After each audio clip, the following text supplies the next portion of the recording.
नमस्कार, आप सबका हार्दिक स्वागत और अभिनंदन आप सबके अपने चैनल यूट्यूब पर उत्तराखंडी निवेदिता और फेसबुक पेज पर निवेदिता नेगी। फेसबुक पेज निवेदिता नेगी पर आप सबका हार्दिक स्वागत और अभिनंदन।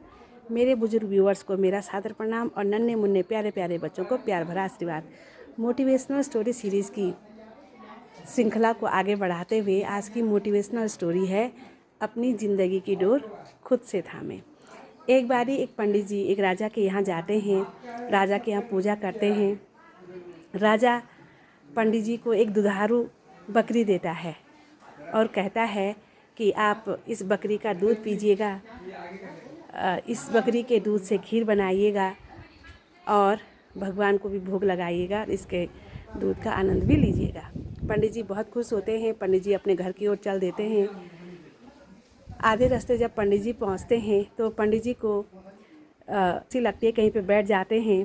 तो वहीं कहीं नज़दीक ही 4 ठग थे और 4 ठग अपने आपस में यह सलाह करते हैं कि पंडित जी के पास जो बकरी है उस बकरी को हम कैसे ले सकते हैं। ठग कहते हैं कि अब पंडित जी को कैसे ठगा जाए।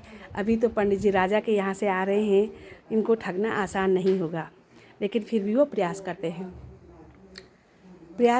पहला ठग जैसे ही पंडित जी के पास पहुंचता है तो पंडित जी से कहता है, पंडित जी राम राम, कैसे हैं आप? ये गधा आप कहाँ से लेके आ रहे हैं? क्या आपको राजा ने पूजा के बाद गधा दिया है?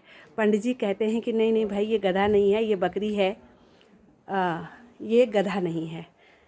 ठग चुप हो जाता है, ठग आगे निकल जाता है। पंडित जी भी चल देते हैं। कुछ दूरी जब तय होती है, पंडित जी कुछ दूरी पर चलने के बाद पंडित जी को दूसरा व्यक्ति मिलता है। वो जो दूसरा ठग था वो मिलता है। वो भी पंडित जी को राम राम करता है, पंडित जी के पैर छूता है और कहता है, पंडित जी आपको ये गधा कहाँ से मिला? क्या राजा जी ने आपको गधा इनाम में दिया है?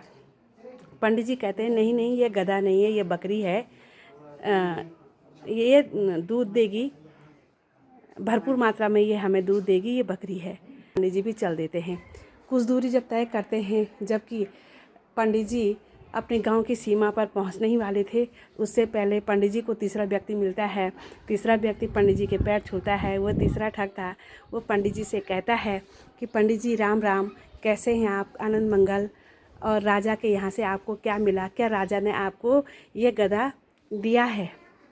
पंडित जी कहते हैं, पंडित जी झल्ला करके कहते हैं, ये गधा नहीं है, ये बकरी है। भाई आप सबको क्या हो गया है? अब पंडित जी लगभग अपने गांव की सीमा पर पहुंचने ही वाले थे। तो चौथा व्यक्ति, जो चौथा ठग था, वो पंडित जी को मिलता है। चौथा ठग भी पंडित जी को पैर छू करके प्रणाम करता है। दुआ सलामी जब होती है तो चौथा ठग पंडित जी से कहता है कि पंडित जी आपके पास ये गधा आप कहाँ लेके जा रहे हैं? ये गधे का बच्चा आप कहाँ लेके जा रहे हैं? तो पंडित जी कहते हैं, पंडित जी उस चौथे ठग की बातों में तुरंत ही आ जाते हैं। कहते हैं, इस गधे को मैं अपने गांव की सीमा पार करवा रहा था, लेकिन अब ऐसा करो, ये गधा मैं कहाँ लेता जाऊं? आप ऐसा करो, इस गधे को आप ले लो, आप रख लो।